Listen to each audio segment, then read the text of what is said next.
Я правильно вас розумію, вашу думку? Якщо зараз заблокують законодавчо повернення націоналізованого Приватбанку колишнім власникам Боголюбову, Коломойському, то Ігор Валерійович буде розігрувати іншу карту і може розіграти 2 мільярди, правильно? Я взагалі не вірю в цей сценарій, в той сценарій, що Ігор Валерійович дійсно хотів повернути собі банк.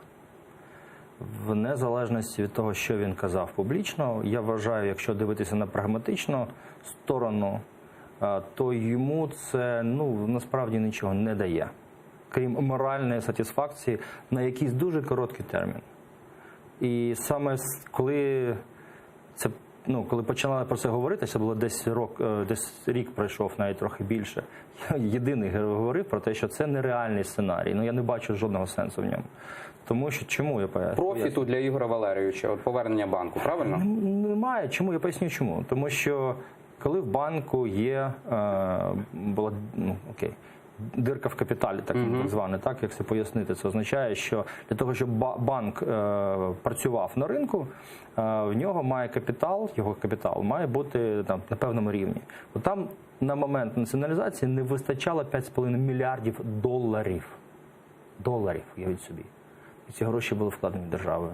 Тобто, звичайно, якщо це рішення про націоналізацію буде змінено, так, тоді держава повертає собі ці 5,5 мільярдів, і тоді його власники, для того, щоб залишатися на ринку, щоб банк міг продовжувати працювати, йому мають просто внести туди 5,5 мільярдів доларів.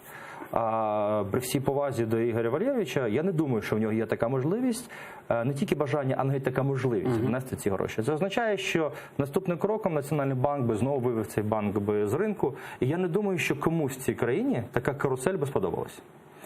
Точно не мільйонам вкладчиків, які тримають свої гроші в Приватбанку. Тому цей варіант я взагалі вважав, це просто як така, це цікаво про це говорити, писати всюди. Ні, це можливо, або це неможливо. А для мене було зрозуміло просто, це не варіант. А от отримати якусь компенсацію, можливо, і мені здається, теж це програма максимум. Головне, що хочуть досягнути попередні власники, це не компенсувати втрати держави. От це насправді чого вони хочуть. Тобто 5,5 мільярдів не повертати. Теж непогана мета.